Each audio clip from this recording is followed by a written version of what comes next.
Thanks for tuning in. I'm Scott Walter. And I'm Michael Watson. In this episode, big tech is in the news as government officials, left and right, threaten to censor the internet, and Facebook employees petition against the company's political monoculture.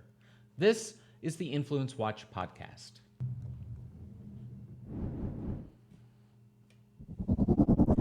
This week, social media companies have been on the political hot seat.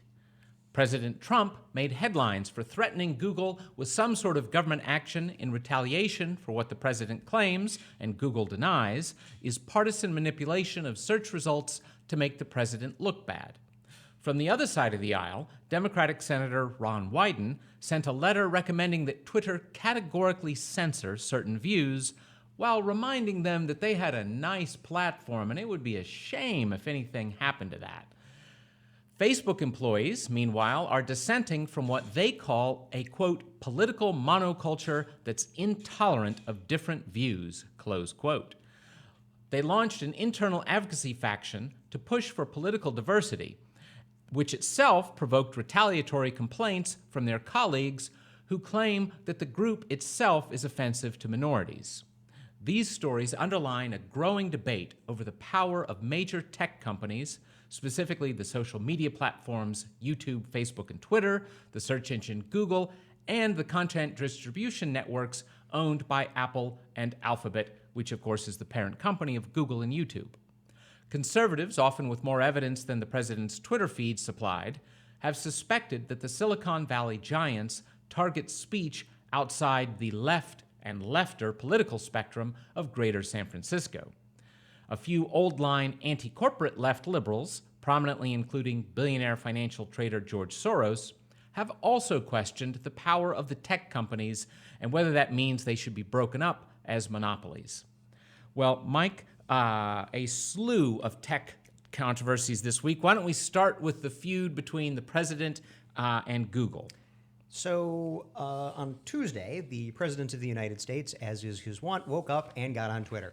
And his rant that day targeted Google, and the president accused, based on a methodologically extremely suspect survey by a right-wing blog outlet,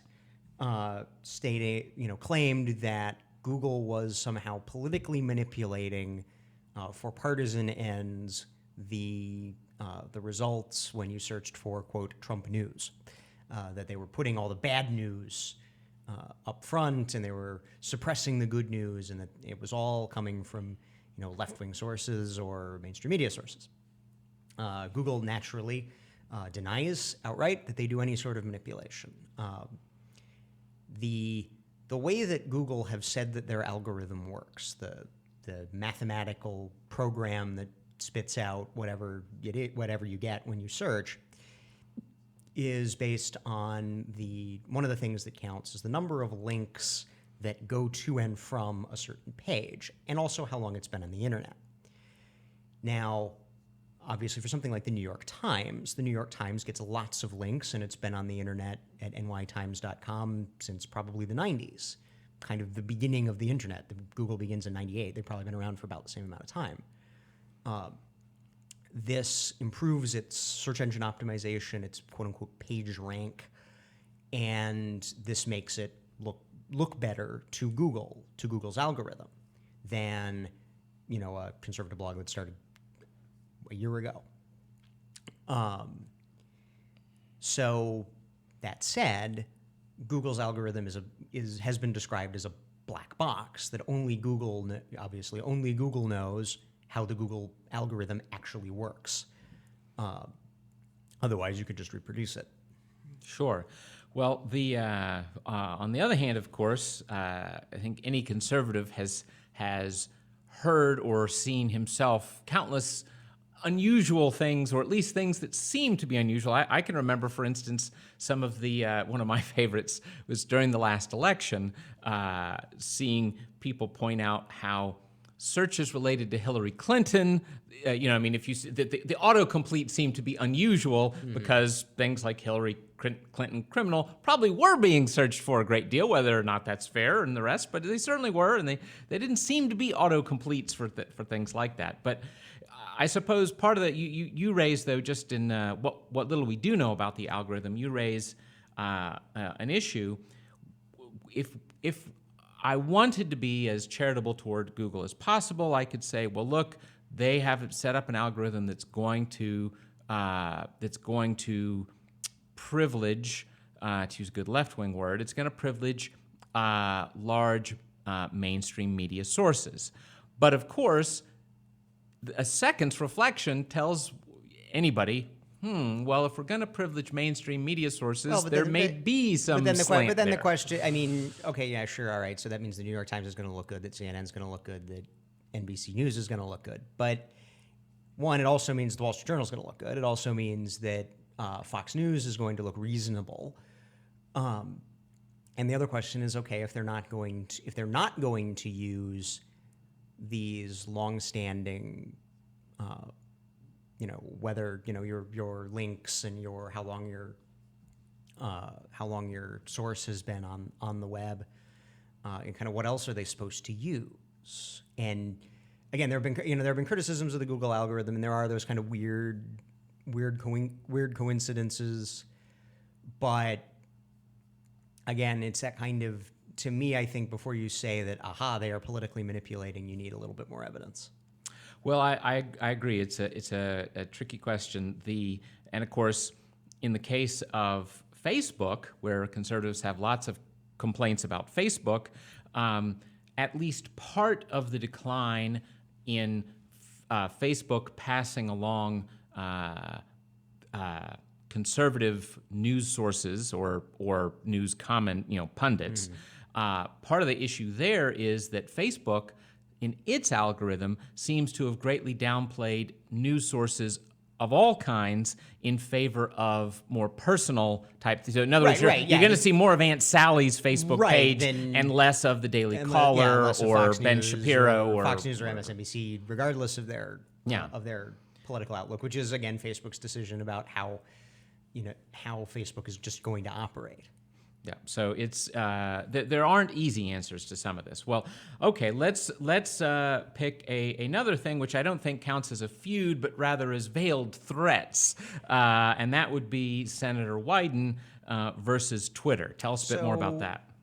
And this one's a real shame if you're in favor of free speech, because of the Democrats in the U.S. Senate, Ron Wyden has probably been one of the more committed to free speech on the internet. He's one of the authors of Section 230 of the Communications Decency Act, which basically says that if you are a platform like a Facebook, a Twitter, a YouTube, and other people post stuff on your platform, you aren't liable for anything stupid that they said. Yeah, you've simply created a forum. You've created a public square. You've created a new public square. You've created.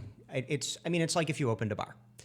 And if I open a bar and there's a guy sitting on the left end of the bar saying that John McCain was a Russian spy, and I got a guy sitting on the right end of the bar who's saying that Hillary Clinton should go to prison for 50 years for murdering Vince Foster, regardless of the fact that both of what they're saying is completely ludicrous, I'm not liable as the barkeep for what they're saying. You can't sue me for libel. But apparently Wyden has evolved in his thinking. Grown in office, evolved in his thinking, because this week it came out that he had sent a fairly threatening letter to Twitter saying that if Twitter didn't censor basically conspiracy theorist Alex Jones, if you read the text of the letter, it's quite clear that he's referring to conspiracy theorist Alex Jones and Jones's conspiracy theory that somehow the Sandy Hook and Parkland massacres were staged, that they didn't actually happen, which is absolutely ludicrous. And then probably because the person writing it was like, well, we can't make it too obvious that we're just talking about Alex Jones, let's also throw in Holocaust deniers as people who should be banned. And the underlying part of the letter was, if you don't ban these people, someone, probably not me, I swear, but someone will come and try to regulate you. Yes, so precisely the nice little platform you've got here, be a shame if anything happened Be a to it. shame if walking in, Wyden maybe is kind of the nice guy, the nice guy with the legitimate front group for the mob, who walks in with Kamala, Vinny. with Vinny, pick your liberal senator who is Vinny in this analogy, with the underlying problem of the underlying, threat. If you don't do what I want, bad things will happen to you. Yeah. And by the way, I confess I was fascinated because I realized, where did that ever? I thought it came from a movie, but apparently no one is quite certain. Although it looks like the earliest known usage was a Monty Python skit. So that was intriguing. So it's the English Army that's doing threats, not the Omerta folks. Wyden, speaking of Wyden and the regulation, we can digress for a moment maybe to talk, he's threatening new laws. Right. But let's take a second. He and Trump are threatening new censorship laws because under current law, including Section 230 of the Communications Decency Act, authored by Wyden before he decided to apparently evolve in his thinking, the tech companies have basically free reign over what goes on in their platforms. Go back to my analogy of the barkeep. They own the bar. If they think the two guys that I described earlier are being drunk and disorderly, they can throw them out. You can be kicked off the platform. You can be denied access to it. It is a private company. It is a private forum for free expression, like a bar. But if you're being disorderly in the eyes of the bartender or in the eyes of the bar management, they can throw you out. And also point out, again, there's no rule stating that they have to be neutral in the application, that they have to throw both guys out. They can just throw the crazy right-wing guy out, or theoretically just throw the crazy left-wing guy out. If Google decides, like the New York Times, that it wants to be a left-wing corporate publisher, well, it has free press rights. Corporations are people, my friend, as a wise man once said. So if Alphabet Incorporated, like the New York Times company, wants to become a espouser of left-wing views, and that's what it decides to make its corporate identity, under current law, and probably, I would say, under the First Amendment, it has every right to do so. But I have heard some people argue, though, that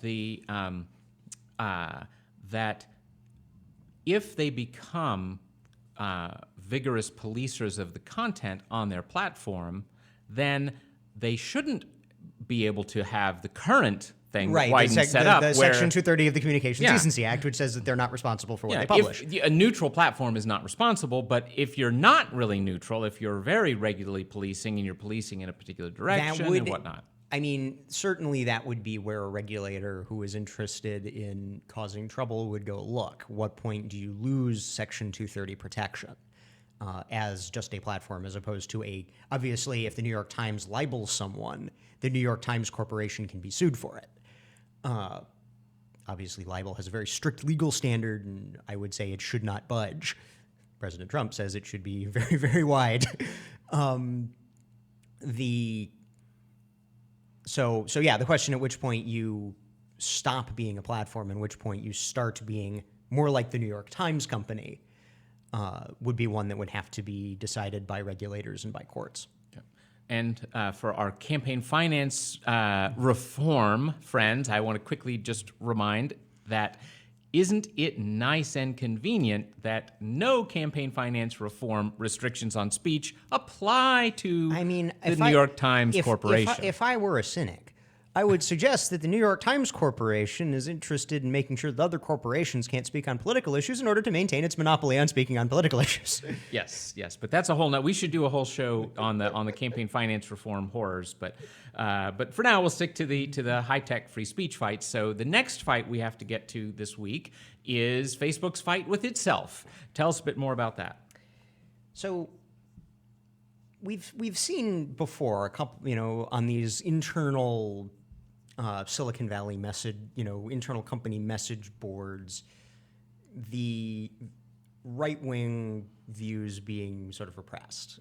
Obviously, the most famous example was the guy at Google who wrote that wrote that piece on differences between men and women. That was highly James controversial. Damore. Yeah, James Damore is the guy's name.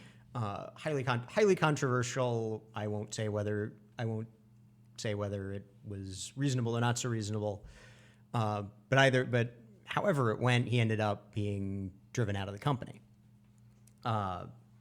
Now, this week at Facebook, we find out that 100 or so, the New York Times reported up to 100, employees of Facebook, in protest of what they call a stifling, or what they call a political monoculture, which they see as stifling and creating blind spots in the company's approach and in their own ability to work. They formed one of these internal message groups, which they're calling Facebookers for Political Diversity. And they want to advocate for more tolerance and understanding of mainstream right-of-center viewpoints. Well, that is a fascinating development. So monoculture obviously would be in contrast to multiculturalism, which, if you asked any PR flack for Facebook, I am quite sure they would preen. In fact, I bet you there are people with multicultural in their title. It is at the company. It is interesting. Again, I one of the why I'm a squishy person. I don't think the left is entirely wrong about how diversity, bringing in more perspectives, causes you to avoid making cultural mistakes that you maybe don't intend. A quick example being precisely the Google thing of, well, we'll set this so that it uses mainstream media sources, and if somebody were there to say, you may have issues with that. You could certainly say that.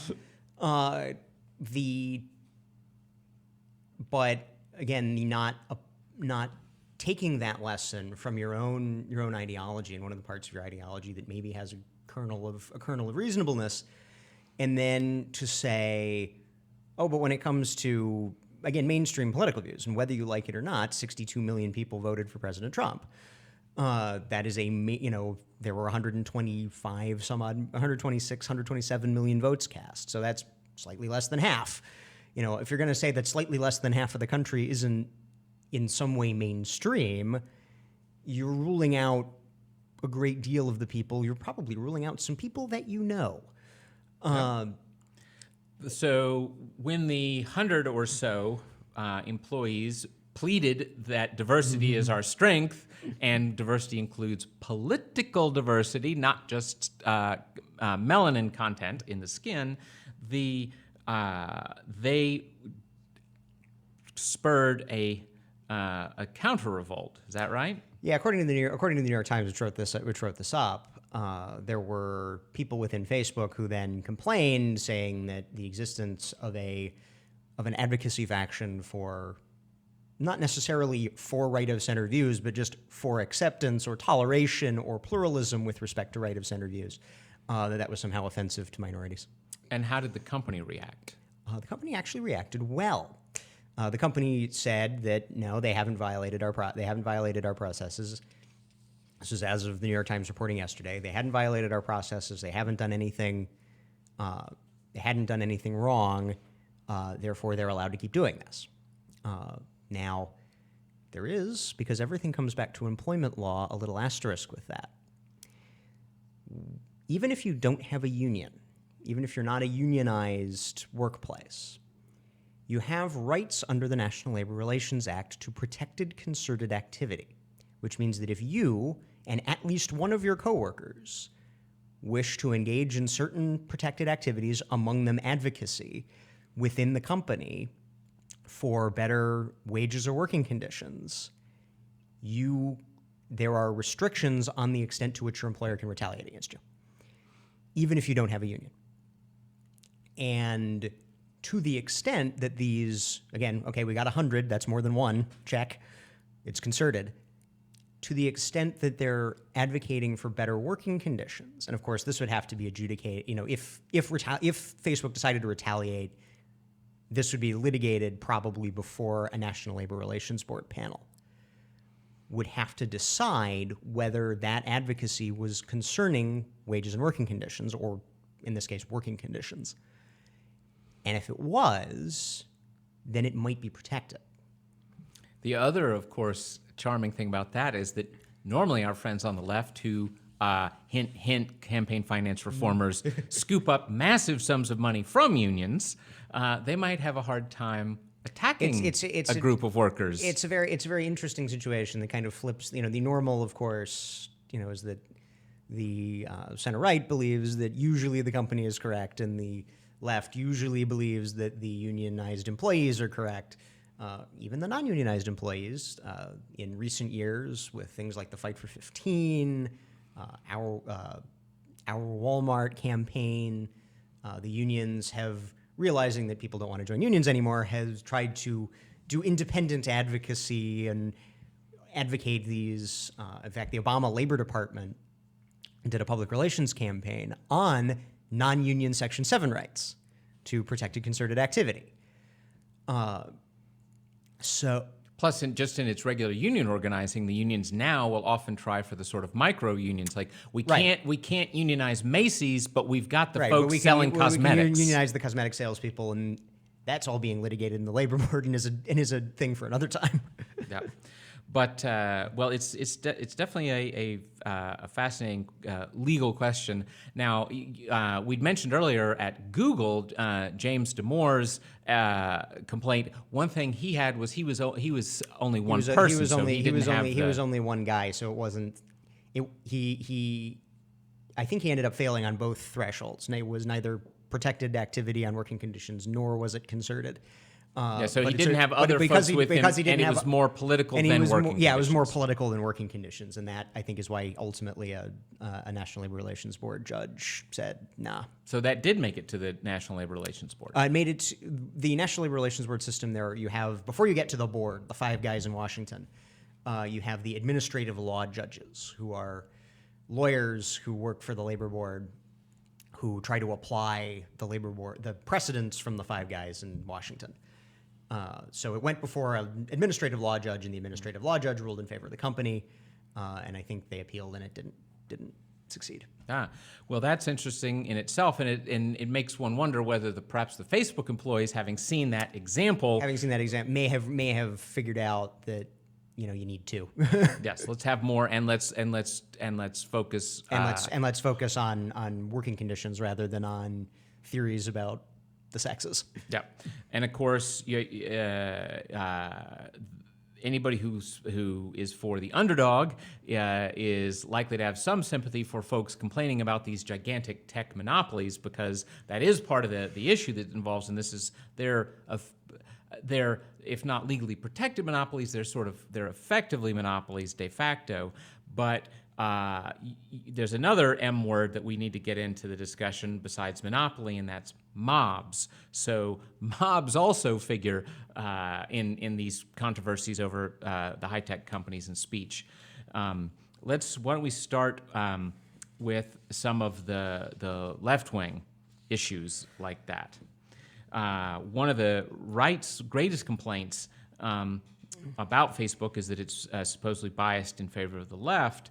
But you mentioned, I believe earlier, that one of the folks criticizing Facebook this past year has been a prominent leader on the left. The prominentest lefty big donor of them all, George Soros. Now, I'm sure that his focus on Facebook has nothing to do with the fact that the U.S. Justice Department and U.S. intelligence believe that foreign actors were using Facebook to distribute propaganda in the 2016 elections. But whether it is because of partisan interest or from ideological opposition to monopoly, Soros gave a speech at the World Economic Forum in Davos, when all the big rich guys and all the politicians go to Switzerland and talk about how wonderful they are for a week. And he proposed that the big tech companies, Facebook and Google, specifically, needed to be regulated as public utilities and broken up into their constituent parts as monopolies. If you remember net neutrality debates, we discussed that on one of our earlier shows. You will recall that the Federal Communications Commission under Barack Obama, or during the Obama administration, used public utility regulation, the same regulation for your landline telephone, to take control of the internet service providers. Now, change of administration, change of policy, that has now been repealed. But that, to great criticism from the left, including many groups receiving big checks from George Soros. They wanted to keep the public utility regulation in place. Now, who was one of the companies that was interested in public utility regulating the internet service providers as public utilities? Google. It was Google. Also, most of the content companies. Netflix was another big one. So, you know, there's a precedent on the left for trying to use public utility regulation to gain control, again, even to a greater degree than they already have it, of these, whether it's the suppliers of internet, the people who own the pipes, or now the people who control the stuff going through the pipes. Yes, which Facebook and Google are pretty massively substantially involved in. Yeah, well, I want to make two quick points on that, and one is that obviously at InfluenceWatch, InfluenceWatch.org, we're constantly talking about the big influencers and special interests and the rest, and one of the annoying things to me about the left is that they don't really like business as a prejudice.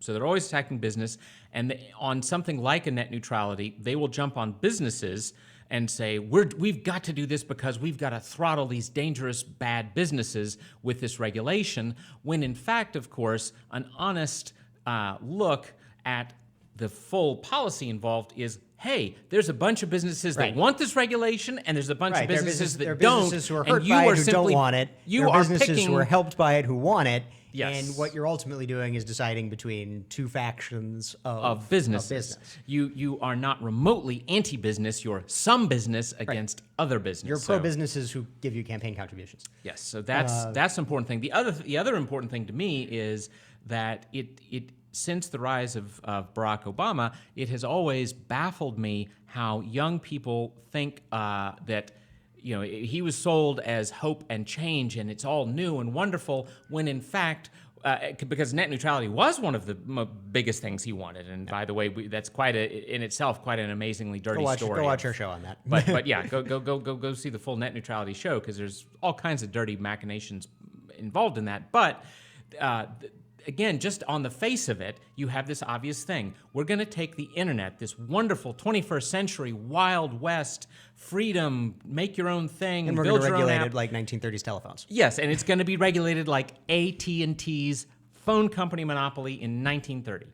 That does not strike me as a wonderfully futuristic, glorious future. But anyway, let's and then now I lie. I have a third point, which is that it is interesting that Soros is harshly criticizing Facebook and also calling for regulations of public utility. Now, I confess, if one were cynical about Mr. Soros, as a few of my acquaintances are, you might wonder, well, he looks like a great guy by criticizing them, but on the other hand, if his solution is simply to turn them into a government-regulated utility, then the party of government, the left, may stand somewhat to benefit. Yeah. Now, far be it from me to say that he might have a point, but when one of the things that he spoke about in his speech to Davos was he was concerned that, as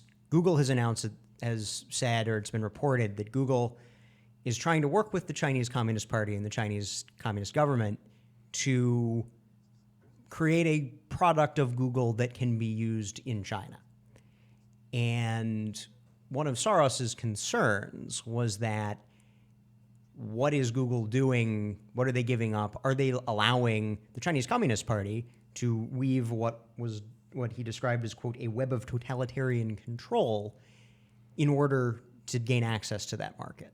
Now, again, I'm not going to agree with Mr. Soros's remedy, but going forward, looking at big tech, what they are doing to gain access in places like China. I would throw in Iran, Russia, Saudi Arabia, some of these highly authoritarian dictatorial states, and to what extent that is feeding out into in the West, in the open and democratic West, our ability to discuss things like the ethnic cleansing, probable genocide of the Uyghurs in Western China, or the demonstrations in Iran, or the ongoing war in Yemen between Saudi proxies and Iranian proxies, the crimes of the Russian Federation. As the tech companies try to get into these countries or expand their operations in these countries, or if these countries know that these platforms are operating and they can threaten to throw them out, is that censorship, is that government control of information that is practiced in these countries going to start spilling out into the democratic West? Yeah, well, it's one of my favorite lines from the great libertarian economist Milton Friedman is that one of the worst dangers of big government is that it usually ends up captured by big business, and or in this case, it's authoritarian government capturing big business. Big business, yes. The being in bed together is not a great thing. Well, Soros put some of his money where his mouth is in this when he gave $180,000 to the Open Markets Institute to study how big web platforms could be more tightly regulated. And why don't you tell us this fascinating story behind that? So a couple of years ago, Open Markets Institute was part of a liberal think tank called New America. And among New America's donors was, surprise, surprise, Google. And the scholar who would go on to found Open Markets Institute, a gentleman by the name of Barry Lynn, was allegedly, he was told by New America that his services were no longer required. He alleged, and many people believe, that people at Google had leaned on people at New America to essentially try to quash him, because he had written advocating for very vigorous, very strict antitrust enforcement against Google, which would result in the company being broken up. Yep. Now, I have to say here that I don't myself even have a final opinion on it. Would it be? I'm very skeptical about whether these things should be regulated as utilities. I don't really have an opinion on whether they should be broken up using antitrust law, because and the fact that I, who am a policy wonk and deal with this all the time, don't have an opinion. To me, this. I mean, it's a pity that the expert on antitrust, Judge Bork, has left us. Yes, yes, he has gone to his reward. A great man,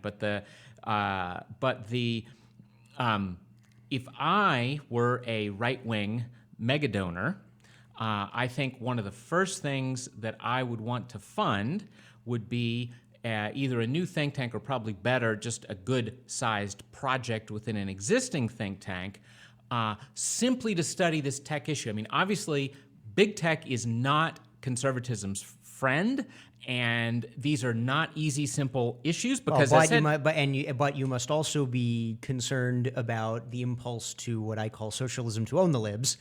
Trying to nationalize or take control or censor or otherwise restrict these companies just because you don't like them for partisan purposes, because it will be turned on your friends in time. I agree. So to me, it would be valuable. It would be extremely valuable to have a conservative think tank, which by the way, should have a diversity of views on these different ideas, that dug into these questions of what would it look like if you tried to break it up, or are there ways just to adjust the rules to make it easier for new competitors, or I mean, there are all kinds of questions. Yeah, no, here. And again, don't get me wrong, I favor such a study, because again, as we know, if Soros is writing six-figure checks to people to study how the liberals should regulate it, that means that people are studying it. That means that it will come, and if one of the things that I think we saw in the healthcare debate was that when the center-right got, this issue arises the center-right hadn't really looked at since the last time the left tried to do major healthcare nationalization in 93, 94. Once, whereas the left had been preparing, this is how we're going to regulate healthcare. These are our options to regulate healthcare from, you could argue 1945, but yes. Certainly throughout the period. Once it came time, first of all, to then argue about Obamacare. And then even after Obamacare had been enacted, a few years later, when the opportunity arises to repeal or substantially amend Obamacare, when policymakers went to the ideas industry, there wasn't anything they could pick off the shelf. There wasn't anything they could sell to the public. And so you ended up with a sort of haphazard, clumsy bodge that was very easy for the left to attack and very easy for the Democrats in Congress to defeat. Yeah. Think tanks do play a role, and that means smart donors assisting think tanks do play a role. And by the way, I even have a very specific notion of this, which is the Chris DeMuth at the Hudson Institute. He's sort of semi-retired. But for 20 years he ran AEI during most of my tenure there. And he's a regulatory scholar. That's make him work even harder. Buy him some research assistants and some nice scholars, and have debates on we should do this, no, we should do that, and the rest. But let's speaking of conservatisms, let's note that the conservative, or at least Republican-controlled Congress is going to be having hearings next week on some of these things. Tell us about that. Yeah, so next week, the major tech companies, Sheryl Sandberg, the Facebook, I think, chief operating officer, Jack Dorsey, the CEO of Twitter, and someone from Alphabet, Google, are going to go before Congress to testify on a number of issues. The two that are going to be most prominent in the news are intervention in American elections by foreign powers and the allegations of censorship and bias. Again, it's probably pretty easy to figure out which party is going to be interested in which issue. Yes. Twitter especially has been accused of shadow banning conservatives. To explain a little about what that entails. Twitter's situation is kind of interesting because, of course, they get in trouble with the left when they elect not to ban conspiracy theorist Alex Jones, which is why they got the nasty gram from Senator Wyden. But they've also been criticized by the right for allegedly hiding conservative users. So if you go into Twitter, and there's a little search bar where you can look up people, and what a number of prominent conservative, apparently, like this applied to a number of journalists from conservative outlets, Daily Caller complained quite a bit about this. It apparently happened to Republican congressmen, Republican Party officials. Yeah. So we're not simply talking about the Alex Jones fringe, we're not talking about we're not necessarily talking harshest about the things like a Breitbart. Yeah, we're not talking about just conspiracy theorists and open white race supremacist type people. We're talking mainstream Republicans, mainstream conservatives, that if you typed them into the search bar, you couldn't find them. And you couldn't find their tweets unless you were following them. So this has been alleged to be shadow banning, which is a term from the old internet before social media, when it was forums, when the administrators of a forum, basically like on Twitter, you can mute someone where someone can yell at you, but you won't be notified that they're doing that. Basically what on the old forums a shadow ban was the administrators could basically mute you, where no one on the forum would see what you're saying, but you would still be able to type out what you want. It would look to you like you were posting on the forum.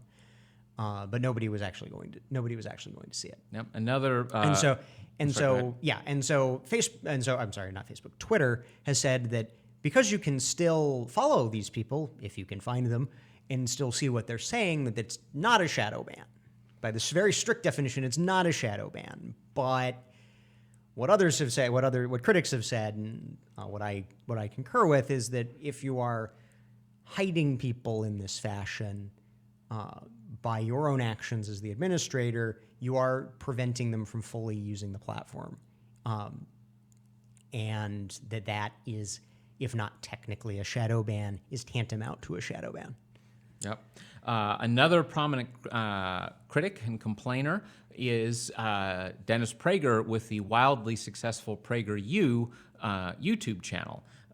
He has some gripes as well, I believe. He has Prager and PragerU have complained that Facebook appears to be preventing them from allowing their videos to be seen. Now, they then when they started complaining about it, Facebook naturally made it all work normally again. But this they have criticized Facebook pretty stringently. Yeah, and they have a big media megaphone, whereas if Facebook were doing this to smaller operators, couldn't get the same kind of megaphone, it'd be an issue. I should in this context, I want to be sure to point out that Capital Research Center, which and Jake Klein, our film producer, who also produces this podcast, we have had experiences like this.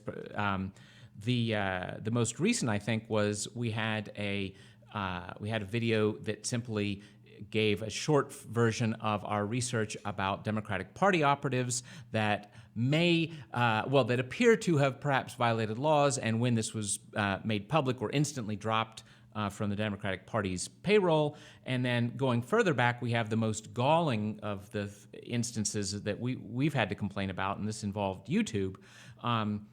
Again, the producer of this podcast and of our films and videos for Capital Research Center, Jake Klein, he did a short video attacking identity politics. The very first word in the title was right. It said right and left identity politics are bad, and a good chunk of the video was Martin Luther King Jr. himself speaking in his most famous speech against racism, and yet it was blocked by YouTube. In the UK and 27 other countries, you couldn't see it at all. And in the United States, you could see it, but it was sort of in the prison thing where you have to go behind the dark curtain. You have to be logged in. It's in the old days of the old dirty movie theaters. Yeah. Warning. This contains. Yeah. You can't make comments on it. We couldn't advertise it, and. Now, obviously, you can always say, "Oh, well, it's just those algorithms. They're mindless, mindless electrons just bouncing against you." Prager tweeted yesterday that theirs was blocked by a human. Well, this is it. Ours may originally have been blocked by an algorithm, maybe, but it went through manual reviews, and they continued to uphold the preposterous idea that this explicit attack on extremism from every side itself was an ugly, hateful, extremist thing. And, the fascinating coincidence is that when Fox News called up YouTube to inquire about why its humans continued to do this, wham, gone from prison. Magically fixed. So, yes. So next week in Congress, when they have the hearings, we know there'll be liars on the politician side of the room, and it would appear that there will be liars We'll have to see what they say on the other side of side of the room. Yes, but we should start to wrap up here. Long-term solutions are not quick and easy on this, but I know which is why, as we discussed earlier, some very rich right-wing guys should hire some very smart people to figure out what those to think more. What those. But one easy thing, of course, is that to the extent that if conservatisms are going to complain about the company policies, and we certainly should, as I said, we ourselves and everybody else that I know on the conservative side has serious gripes. One of the solutions for bad policy is better personnel because personnel are policy.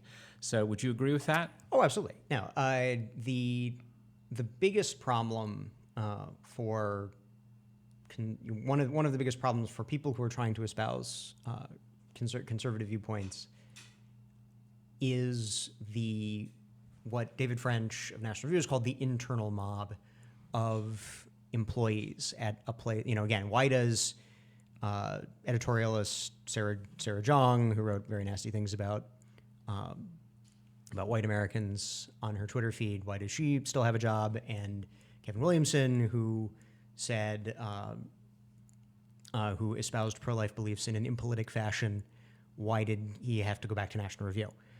And the answer is, it was the internal, Williamson, there was an internal revolt of employees at The Atlantic, whereas Zhang had the support of the employees at the New York Times.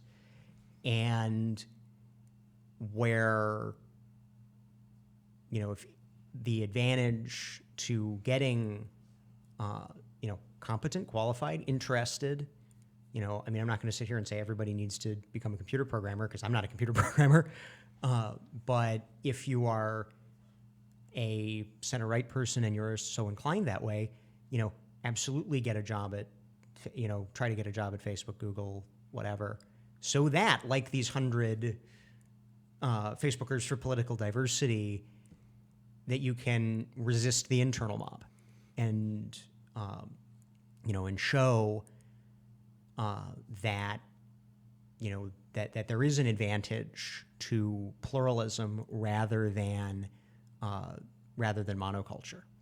Yep. And then, of course, the other big long-term solution, which ought to be something congenial to conservatives who love business and entrepreneurship, is be entrepreneurial and try to start competitors. Now, that's enormously difficult. That's hard. But I'm so old, I can remember MySpace. I'm not even sure it exists. I am familiar. I am. Yes, I have heard of. I have heard of MySpace. No, there is a. And again, there have been failures and kooks, and there have been attempts to rival Twitter that have been taken over by Nazis, and then you go, well, that failed. But at some point, if they crack down enough that people really get angry, then maybe you have a place where a competitor can rise, where a competitor can intervene. Yeah. Rupert Murdoch put his billions behind Fox News, and that made some significant difference in the television world. So sure. Yeah. Now there's all they. I think it was Roger Ailes. I found a niche. It was half the country. I'm there. If only 3 to 7 million people watch cable news on any given night, but many tens of millions use social media platforms. And if they decide that they're going to say that 62 million of the 128 million Americans are not of voting disposition or not welcome, that's a very large market to serve. Yes. Exactly. Well, that is our show for this week. If you're listening to this on iTunes or Stitcher, you should know that we broadcast a live video version of this podcast at 10 a.m. on Thursdays, Facebook Live, and YouTube. And you can find our pages by searching for Capital Research Center. On the other hand, if you're watching the video version, we want to encourage you to subscribe to the audio on your preferred podcast platform. We'll see you next week.